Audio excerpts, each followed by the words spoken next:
Welcome back to a delayed edition of the Packers Corner. Getting out to you on a Thursday night. We'll have to get back to watching football ourselves here shortly. But we got to break down the Packers' win over the Seahawks. A big one that, for all intents and purposes, clinches us, right? Can we say that, or are you guys going to take ire with that one?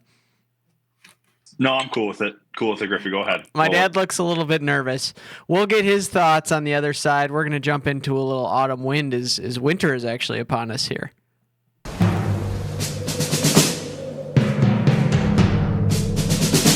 The autumn wind is a packer, blustering in from the bay. With a rollicking song, he sweeps along, banging the drum all day. His face is weather-beaten. He wears a cheese-filled cache with a green and gold cape on his back and a frozen stiff mustache. He rumbles across the tundra, a hero brave and bold. And the fans all cheer and raise their beer as he fights through rain and cold. The autumn wind is a packer, tackling just for fun. He'll knock you round and upside down and bask in the Titletown sun.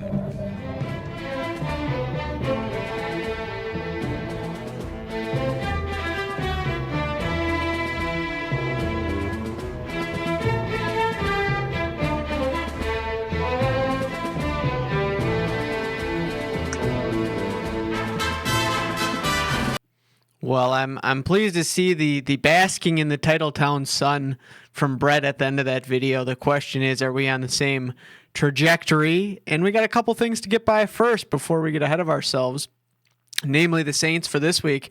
But we got to take some time to reflect on that Seahawks win. Dad, it seemed to us, as we were watching that together, that was one of the least satisfying wins given the final score of that game. Did that leave a little bit of a sour taste in your mouth? Yeah, I can't argue. And then I feel like we're spoiled. Here we are, the youngest team in football. We're 10-4. Can you imagine 2 years ago on the cusp of releasing Aaron Rodgers, trading him and moving on to Jordan Love? Somebody would tell you we make the playoffs the first year with Jordan and advance to within a whisker of the NFC Championship. And then the second year we sit at 10-4 with 3 games to play. We'd have been jumping up and down and whistling Dixie and blowing on our kazoos. But no, there's we can get into it. It's a good thing it's not Sunday night, and I have to talk about Matt LaFleur's clock management, but that's high on my list of peeves from this game. And we got to get something better going on with our coaching decisions on replays and managing fourth downs and managing. Good Lord, Matt Eberflus got fired for a less egregious offense than the clock management that Coach LaFleur displayed. So now I'm just going to say that I love Coach LaFleur. He's schemed up some beautiful things. He manages a quarterback, but boy, oh boy, he's got some weaknesses we got to shore up. Well, all you had to do was listen to me about week 1 of 2021 when I was pining for Jordan Love to come in after Jameis Winston rolled us. That was that the last time we played the Saints? I can't remember if we played them since then, but that was against the Saints once upon a time, and I knew we were going to be sitting here in just a couple short years. So I'm glad we finally made it, boys. I'm glad you guys are here along with me. Dad, we had a tough time watching that end of the half decision. Absolutely. Does it give either of you guys any solace that Matt LaFleur took it on the chin and owned up to that one? Griffey, I mean, he continues to take it on the chin with these. Like, to Gar's point, like that was probably the only thing you could get a little worked up about from Sunday night. How does this guy not just hire a consultant to manage the clock? And you have another consultant. Like, these are NFL, these are pro ball clubs. They have a lot of things at their disposal. The fact that you don't have even myself or you or Gar, doing the replay and phoning in and say, hey, this one needs to be looked at, you might want to throw the flag. Only are you then to throw that flag. Matt just seems like he just goes off on his own tangent, and 85% of the time, everyone in Packers Nation is scratching their head like, Matt, you can't be serious. You're doing this again. It's so crucial to have all 3 timeouts. If you're not going to spend one in the first and third quarter, wait until the damn near end when you know that your defense is on the field. You can flip have them a stop, and then you get the ball back. I don't understand why and where this comes from. He is such a competent head coach. He's probably in the top 5 for Coach of the Year voting, and yet this is what we get from time to time, and we're just all left scratching our head. Can we get Derek Krumrye in his earpiece? That might be an option for us here. That would be excellent. Yeah, give him the hotline. Get the hotline in for Derek. I love it. But at least he acknowledged it right in the press conference. He came out and said, "Hey, I screwed that up." Is that okay? All right. An analogy for you guys. If right now a rock flies through this window and a shard of glass severs my brachial artery on my left arm and arterial blood is spurting 3 feet high out of the arm, how long do I have to look at that before I put some pressure on it? I mean, this is ridiculous. You just watch the clock bleed down from 40 seconds without reacting. It is tantamount to incompetency and gross negligence. And if he was a medical professional, he should be sued for malpractice. So I'm excited now. I'm worked up. I don't get it, Matt LaFleur. I do not get it. You did the same idiotic thing in the NFC Championship when you kicked that damn field goal when there was no decision to be made. So, young man, we love you as a coach, but you've got a significant blind spot that needs to be shored up. And I heard the quote that, we're going to look at this in the offseason. Balderdash the offseason. You're not going to review your fourth down strategy and your replay strategy and your clock management in the frickin' off season. Schmitty, I'm worked up. You're going to do it damn well right now. I tell you what, I went out deer hunting tonight and I sat in the stand and the deer came up and they're coming through. There's 2 bucks right there and damned if they don't wind me. Now, I'm not going home tonight and planning to back out tomorrow night the same way. I threw all my clothes in the washing machine, no scent. We're making some changes right now, and we're going to have a better performance next time. Get with it, Coach. Is that what we should do, Schmitty? Griffey, how do you not, man? We are a playoff-bound team. It's safe to say it, yes. And I talked last year about it does not matter. Once you get into the dance, it's like a lottery ticket, man. Like, you got to have some things go your way, and the ball bounces in the correct position sometimes it doesn't. This is a controllable aspect of the football game, and you need to do it to a T, because guess what? The better ball clubs, they all know how to do it. They all have a plan, a program in place to make sure that it's not just Matt throwing the red flag out there.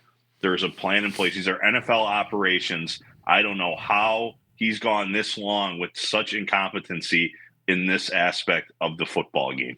I'm sorry, I had to rile you guys up a little bit there, but I think it's important. I'm right there with you. I feel the same way, is why I had to let us delve into that a little bit. We got that off our chests. We better talk a little bit. Sure. Schmitty, he's 0 for his last 6. 0 for 6 on replays. Okay? All right. We can move on now. Now we can move on. We did win 30-13, and so I think you said, "Are we spoiled, Dad?" And yeah, there's no doubt we are spoiled as Packer fans. Maybe the New England Patriots of the 2000s are the only more spoiled franchise here, and so yes, we have to look on that. That said, I don't think our expectations are unreasonable for who this team is, and we know what it's going to take for us to hoist the Lombardi at the end of the season. We think that that's something that's within the range of outcomes, and we want to see them get there and maximize their capabilities. So that said, we did just beat the Seahawks 30-13. Are we on the right track here, Schmitty, for seeing what we want to see at the end of the season? Of course we are. Egregious line by Vegas, a 2.5-point favorite.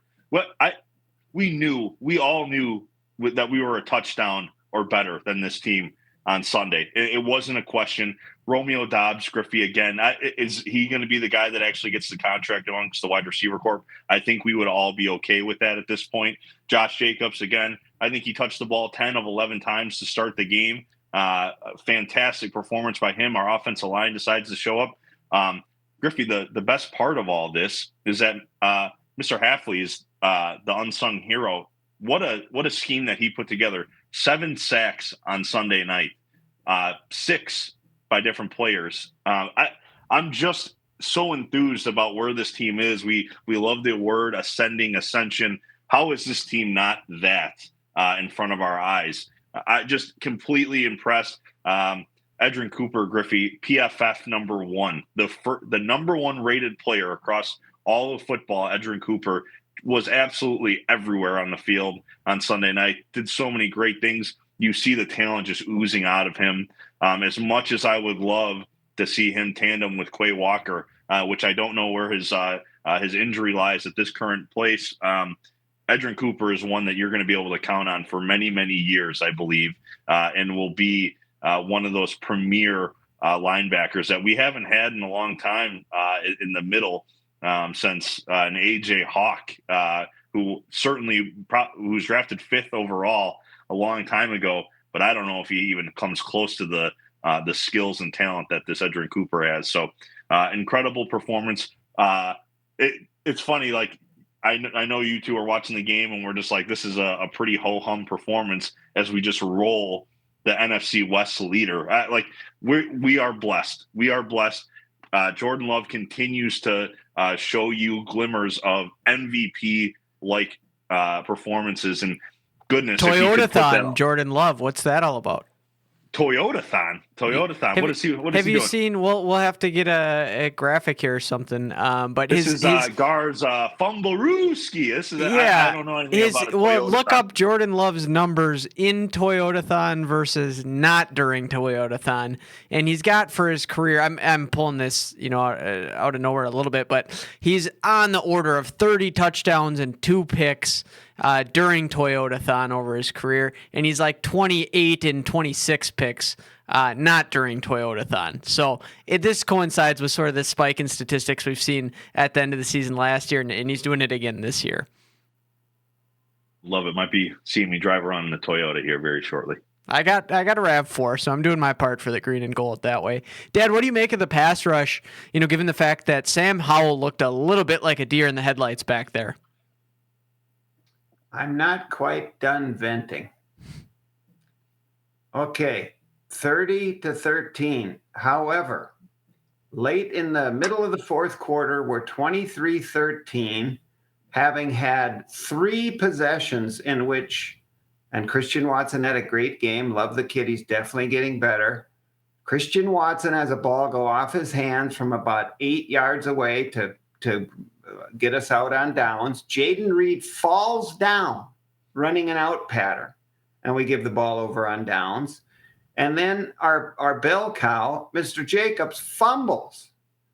If we have a competent quarterback playing on the other side of the ball, that's a 20-23 game with 6 or 7 minutes to go, and now anything can happen. So that's why we were frustrated and upset with that game, because our offense, which is a juggernaut for about a half game, Schmitty, we still have not played a full game. What are we? What is it? Week 18, week 16, 16, week 16. We have not played a full game. Now, this is both a blessing and a bane, because if we can ever put it together, and this is what I'm getting at, and this is why I'm a little edgy, we've got it. We've got the ability, the talent. We've got it right there, Schmitty. In a month, if we can keep improving and be a better team in a month than we are right now, we got our coach on board, making good decisions. We got our receivers catching the ball. We continue to get incredible play out of our quarterback, who, guys, he's had 5 straight regular season games of over 100 passer rating. No interceptions during that time. Can we get Toyotathon to go all the way through February? But what I'm saying here is these little things are going to be the difference maker to a quick out in the playoffs or advancing with the potential. With Detroit down, we got just as good a chance as anybody to be in the big game this year if we can keep getting better. So that's why I'm nitpicking a little bit. You asked about sacks. How about Edgerrin Cooper? Give him the green and gold cape, and you heard my comparison, Griff. I don't know if I should say it on the air. You should say it. You should say I it. don't know if the world is ready. If you don't say it, I'll let it out for you. This the poor man's Lawrence Taylor we're watching grow up right before our eyes. He's got the right number. He's got the right athleticism. He's sacking quarterbacks in the backfield. He's dropping into coverage when he looks like he's going to rush and making interceptions. This guy has got to play and be a starter, Schmitty. It is time. That's about enough out of me for a while, but I love them. I love the lad, and I love what he's doing for our team. Well, I mean, 56 for the G-men, heck of a ball player. I'd take 56 for the Packers a couple times over. We had Julius Peppers, we had Nick Barnett. Somewhere in that mix would be great, but sign me up for Lawrence Taylor. We had 1 year of Ted Hendricks, and he blocked punts, and he sacked the quarterback, and he caused fumbles, and then he went back to the Raiders, and he was a 56 for the Packers for 1 year. Well, I want to harken back to a discussion point that was on my mind as we watched the Lions against the Bills. And, Dad, I think you and I were on record as saying, no way do we want Josh Allen instead of Jordan Love. And I want to get we'll let you. But I don't want him. We'll let you defend your point there. I want to get Schmitty's thoughts on this. You want my thoughts on it, Griffey? Did you hear my outburst last week? I want to knock your two heads together. It's evident. It's clear to almost anyone that walks planet Earth that decides that they want to watch a little foosball on Sunday afternoons that Josh Allen is it. He is the one that you would want to build a franchise around. I love Jordan Love. We all do. But Josh Allen, Griffey, some of the stuff that man's able to do, if there's a dual threat, some of us love Lamar Jackson for the same reasons that you watch Josh Allen play, because you think that Josh has some of those, while he doesn't maybe have the twitch that Lamar has, the ability to throw on the run and also just pound the rocket with his legs. It is a God-given talent that kid has, and it only seems like he's getting better and better. You look at a guy like C.J. Stroud, everyone was on the rocket ship for him last year, and what did he do? He's taking a big dump. Not Josh Allen. He gets better every time we watch him play these primetime games. Can't believe – I mean, we're blessed that we don't need to worry about this guy. Otherwise, he'd be the favorite every year in the NFC. Can we have till February to make a final ruling on this one, Schmitty? Oh, God, Griffey. You're not Griffey. Yes, fine. If it comes down to it, all right, put a bookmark in this. We can talk about it then. But if you think for 1 second, if that's the matchup, that it's not going to be a barn burner and it's going to require everything out of Jordan Love to overcome that, man, you're sorely mistaken. He's going to have to play a perfect game. There's a couple teams, and we're one of those that you have to play a perfect game against. Josh Allen is no exception to that. Another guy who maybe the verdict is starting to become in on, that we always love to talk about on this show, is Caleb Williams. And let's do a little Caleb Williams check here. It didn't look so good, the body language at the end of the Vikings game. The Vikings wearing their all-white uniforms, which I think I got to give the nod to the Vikings all-white over the Packer all-white. The Packers need a yellow stripe down the middle of our helmet during our... You're not feeling that, Dad? No, my gosh, that looks like some kind of alter reality, some dystopian football uniform. It's perfect for the Vikings. Well, that's what I feel, dystopian, when I see Caleb Williams with a purse and pink fingernails and the whole works that way. Are we going to see the Bears slip into the top 5, top 10 draft pick conversation? And are they going to be thinking, do we want Cam Ward or do we want Caleb Williams next year? Is that a possibility, Schmitty? Griffey, I'm going to wring your neck. You're talking just nonsense. It's a first-round draft pick. Number one, has all the talent. It's undeniable. You can't question that he doesn't have the talent. Does he have it all in between his ears just yet? You know what? Give him a chance. We gave Jordan Love a couple years, didn't we?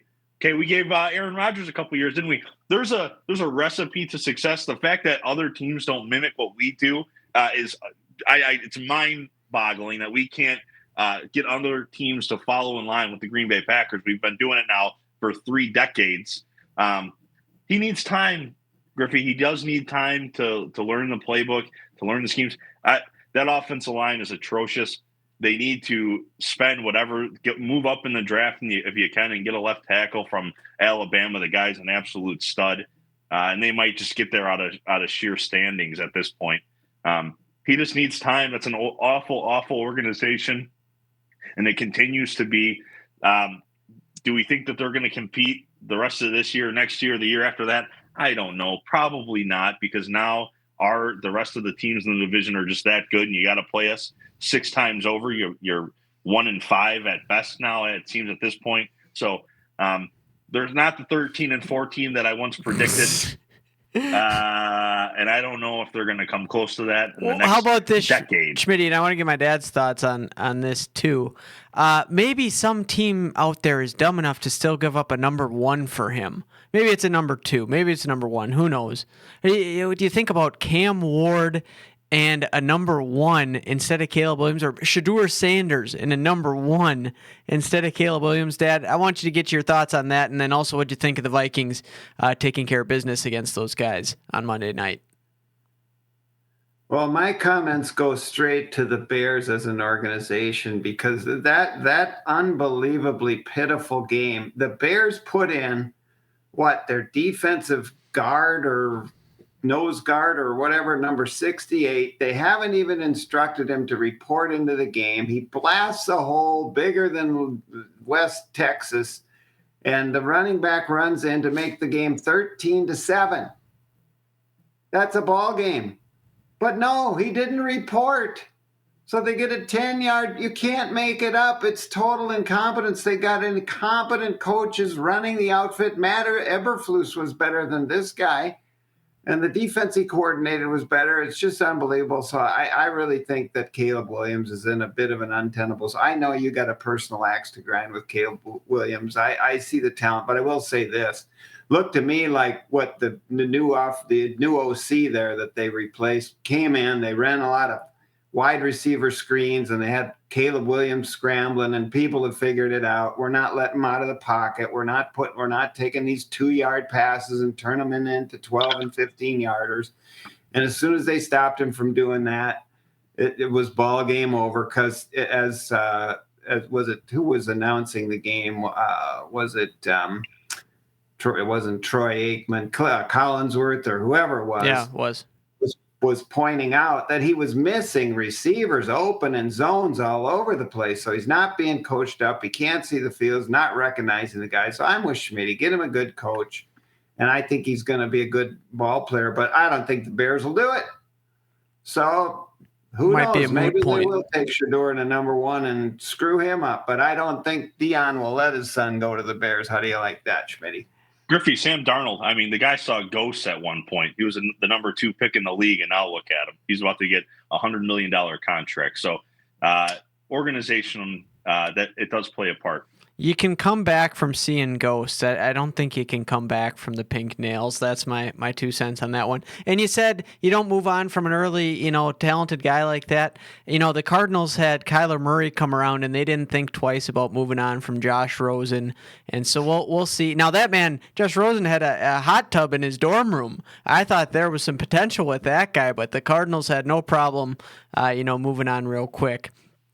I think with the Bears, when you look at Caleb Williams, is historically bad if you combine his ability to avoid pressure with his ability to throw the ball downfield, and that does not breed success. So fortunately, we haven't had to deal with a quarterback situation like that in a heck of a long time. Maybe there's a Ron Wolf out there for Caleb Williams that sees what the kid has and makes a move like Ron did once upon a time for Brett Favre. Who knows? For the Packers, we've got another crucial matchup to officially put the stamp on the playoffs. I wanted to do it in the pre-show here this week, but mathematically we're not in officially yet. We got to have a couple things to go our way. But I want to talk a little bit about our Saints matchup, and then we'll make some predictions around the NFC North here. Looks like we're going to be facing Caleb Williams' old teammate, Spencer Rattler, going to be at the helm for the Saints. What do you know about this kid, Schmitty, and what do you have to say about the matchup against the Saints? Didn't he have a halfway decent career over in Oklahoma? Was that his alma mater? Well, so that's for a where he time and started place? out. He was, pretty high recruit coming out of high school, and he was the starter. He actually got benched for Caleb Williams, is how the story went when Lincoln Riley was there. He ended up sticking out the year. I think he came back the subsequent year, and then eventually decided to transfer to South Carolina, and then Lincoln Riley brought Caleb Williams with him to USC, is how that all came to pass. But yeah, he's a talented kid in college for sure. Big arm. Yeah, so I mean, you always got to worry about these blue chip recruits out of college. I mean, there is something to their game that would require your attention, and he has that. As far as the Saints as a team, the All 22, it hasn't been very impressive this season.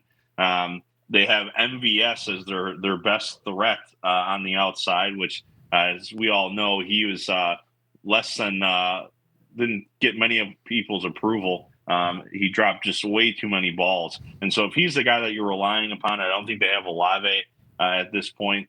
Alvin Kamara would be your only concern. Before the line got dropped by Vegas and they put their wisdom on us, I thought that the Packers would be 8.5, 9-point favorites at home. No, it opened up at 14, Griffey, and people are already making their decision. It's already bumped up to 14.5. How in the world? I mean, after you watched us dismantle the Seahawks in such an easy fashion, how do you not think that the Packers are going to flirt with beating this team by 3 scores? I think we can all agree that we have the recipe to kind of just put on the same performance we did against the Seahawks and just distance ourselves pretty quickly and get out to a nice start. I will bring this point up, Griffey. The Packers are going to win this game without question. It's a done deal. They are going to win probably by 21 points, let's say. Okay, there's your 3 scores. What I'm going to propose, I don't want Gar to jump through and wring my neck. I think the Packers win this game. They seal the deal. And guess what? The Packers, they shift downwards and they just coast into the playoffs as a 6 or 5 seed. Now, because we play on Monday, I'm going to say that Washington loses, and that gives us some wiggle room, and that you don't really have to put on much of a performance these last 3 weeks. Get the right people healthy. Maybe it was a good idea that we got Jair and we kept him off the field, and you get all the guys back. Quay Walker hopefully can resume playing football. Jordan Morgan's now out for the year. That just got announced, I think, earlier this morning. But the guys that are banged up, you can get them healthy now for damn near 3 weeks of football, a month actually, because you're going to have it afforded to you. They just can't end up being the 7th seed. So I'm cool with guys resting. They just got to win on Monday night or on Monday night, and I believe that they do that. Dad, I think actually Alvin Kamara going to be out too. It looks like that they're nervous about his injury. So it's going to be Kendre Miller, I believe. What's it going to take for us to get a passing grade? Maybe it takes more than a win to pass your expectations for this matchup. Well, I'm going to take a little exception to Schmitty because we do need to have a very impressive performance here, because the fact of the matter is if we beat the Vikings and beat the Bears and the Vikings lose to us in Detroit, we become the 5th seed. And to me, that means the NFC Championship game will be at Lambeau Field against the Vikings. And that would be a beautiful thing to look forward to, Schmitty, and I don't think you can deny it. So we need to keep the foot on the foot feed, the foot on the accelerator. We need a convincing win here. 14.5. The last time we were favored like that, I think, was Super Bowl, the second Super Bowl when Denver beat us. So I don't like that spread, but I think we're going to overcome it. I think we're going to have an impressive performance, and we're going to get the job done. We certainly have to, as injury riddled and depleted as the Saints are. Hopefully LaFleur takes that ball again and marches down the field and smashes them in the mouth, mixing in pass and run, and we have a convincing win, and then it's on to Minnesota, and it gets fun after that, hopefully. Well, I think we see in this game, I want to talk about the Saints a little bit. I think we see a bit of a performance from Spencer Rattler. We've been known to let young quarterbacks who maybe aren't established and you wouldn't expect to go out there and do much flourish. Now, we don't have Joe Barry in town, but I think we see a bit of a Tommy DeVito. I like to call him Danny every once in a while. Tommy DeVito, a little bit of a Bryce Young, a little bit of a Baker Mayfield last year, but we hold on and get the job done nonetheless. Now, I think a guy like Spencer Rattler's got a bit of a chip on his shoulder with the whole Caleb Williams situation in college, and maybe we see the start of a Matt Cassell versus Matt Leinart situation as we had in USC once upon a time, where Cassell went on to have a little bit better pro career. So that's what I'm looking out for in this game, but I think the Packers get it done nonetheless. They got too many injuries on that Saints side of the ball. And interestingly, who would you think, guys, has had a most impressive best year to this point in their careers, Christian Watson or MVS? Give me MVS. I'll take MVS, Griffey. MVS best season. I don't have the numbers in front of me, but it was better than the best season that Christian Watson's had to this point in his career. Now, we'll see how he finishes this year. He might upend that. But I think we got to give MVS a little bit of a pat on the back. First time as a Packer. It was frustrating to watch him drop an occasional deep ball, but he hit on a lot for us too. And so thank you for your service, MVS, is my PSA there. Now, we got to make a couple picks around the league here, around the NFC North as well. So we got the Seahawks and the Vikings. The Vikings go in to battle just where we were last week against that tough Seattle crowd. What do you think happens in that game, Schmitty? Griffey, how in the world do the Vikings just continue to – they have bamboozled Vegas. If you are a Vikings bettor, I think they're the best against the spread this season. Vegas continues to get it wrong. Now, what do? They set a line that's it's just such a trap that myself, I look at it, it's 2.5 points. I believe same line that it was for the Packers. Maybe it's 3 now. How do you not bet the Vikings? Griffey, it's a trap. It's the zigzag. It's the yo-yo. It's the bing bong. You got to take the Seahawks. I'm going to take the Seahawks. Money line, they're going to pull it off, Griffey. They're finally going to get it done. The Vikings lose. Somehow they lose. And guess what? I'm putting whole kit and caboodle on the Seahawks. It's going to happen. And Gar talked about getting that 5th seed. It might be important. It starts on Sunday. The old bing bong there, Dad. You on board with the bing bong and the Seahawks, or are you riding with the Vikings? The bing bong, ding dong, ebb and flow, back and forth, to and fro, up and down, in and out, you name it. It's the whole caboodle. Schmitty, do you want to know who's playing quarterback for Seattle before you make your bold proclamation? Nope. It doesn't matter. Okay. All right. There goes the farm. No, I don't think that the quarterback from the Jets is going to be able to play. I think it's going to be Thurston Howell III, whatever his name is over there. And as a result, the Vikings are going to prevail, which is just the way we want it. Because then we go into the bank with everything to play for in 2 weeks, and we let the chips fall where they may at that point. Well, I'm with Schmitty. I don't think it matters which quarterback is playing, but I think it's because the Vikings get it done either way on that one. I've been getting a lot of wins this year, fading Vegas there, Schmitty, and picking the Vikings. They've been hot. I think it continues, hopefully until they run into us a couple more times. And then we have Schmitty alluded to the Packers hopefully getting healthy here as things wrap up. The Lions are doing just the opposite. They're more and more depleted every week. How do you think that affects them in a matchup against the Bears, Dad? Are they able to get that one done? And are they able to overcome these injuries when it comes playoff time, too? Well, yes to the Bears, and no, they're in deep trouble when the playoffs come. That they have pulled the rabbit out of the hat a number of times. They couldn't quite do it because here again, we talk about which coach is going to be goofier. Dan Campbell kicking onside with 12 minutes to go. It's a 7.6 percentage play, the onside kick.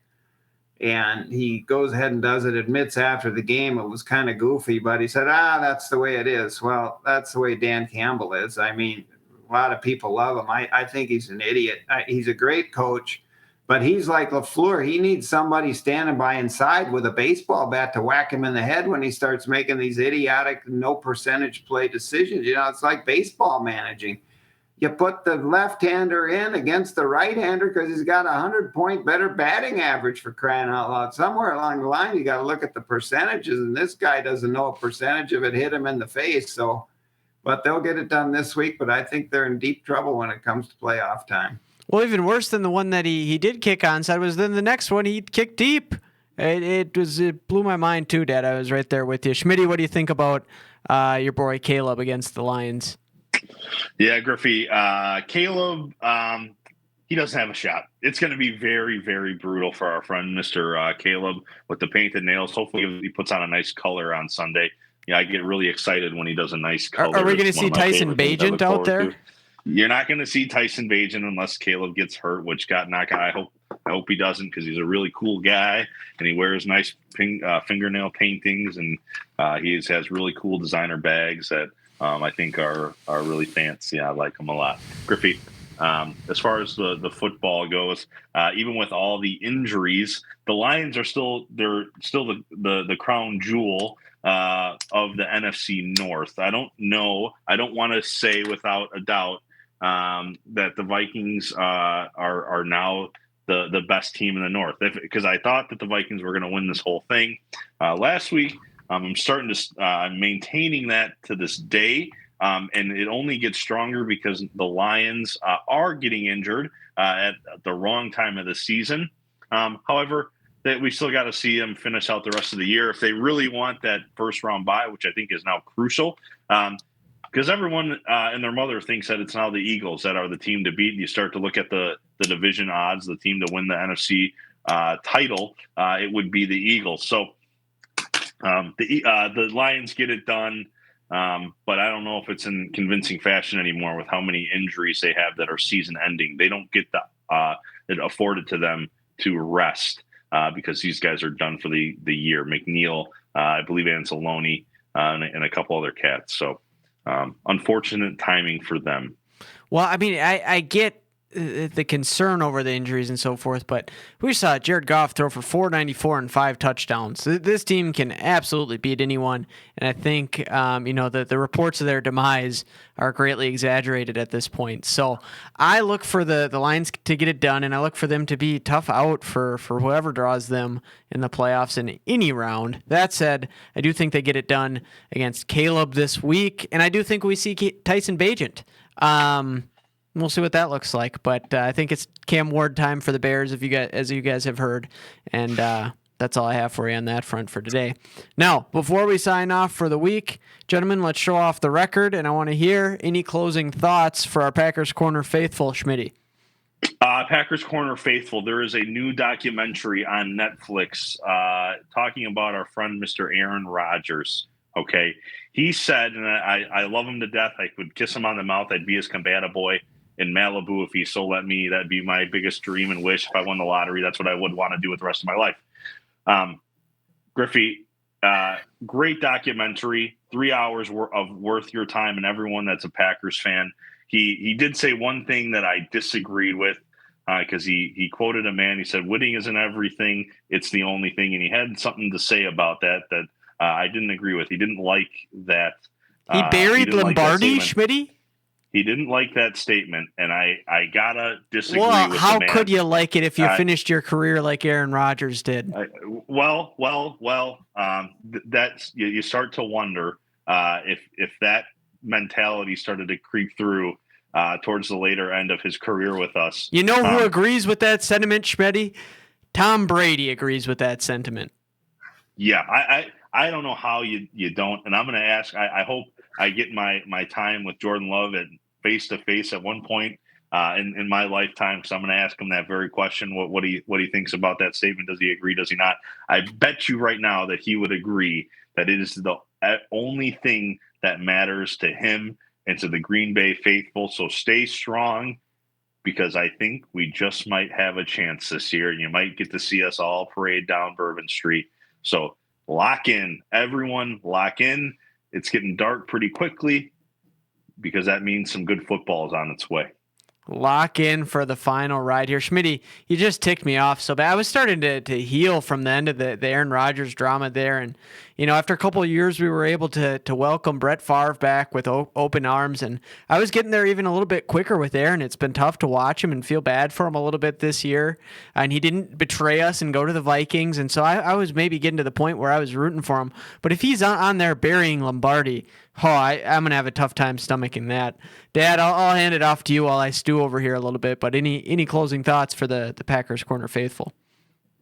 We've got way too much to be excited about without even worrying about Mr. Rogers at this time. Think about that 5 years from now when he's going into Canton. But for right now, this team, I am just marveling and anticipating and wondering what this team can look like in a month. Schmitty mentioned it.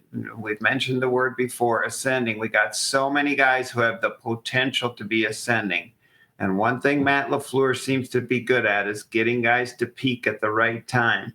You think about the Edgerrin Coopers. You think about the Colby Woodens. You think about Lucas Van Ness and Egbare peaking. You think about Rashawn Gary starting to look like a ball player. You look at Xavier McKinney. Nobody even wants to throw the ball deep, so Edgerrin Cooper drops back into that middle zone and is picking off those mid-range balls that they're trying to throw underneath Xavier McKinney. And boys, we're going to have Jair Alexander back on the field before this thing is all over.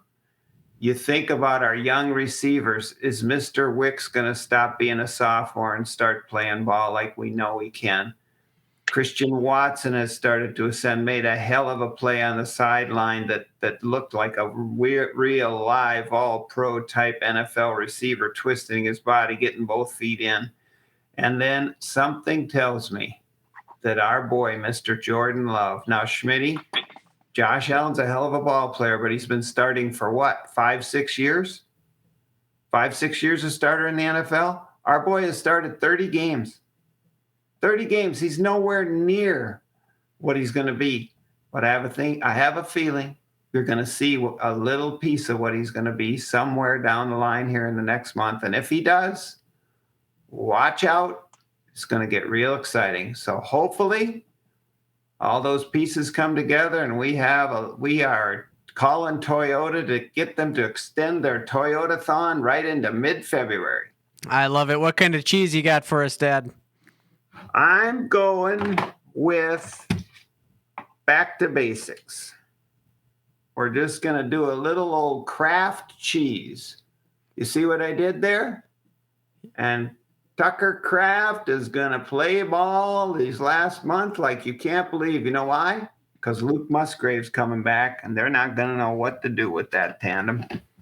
Couple of Kraft singles for the Saints at home. Let's get it. Hope you guys have a great weekend. We'll get back to it next Tuesday. Love you all.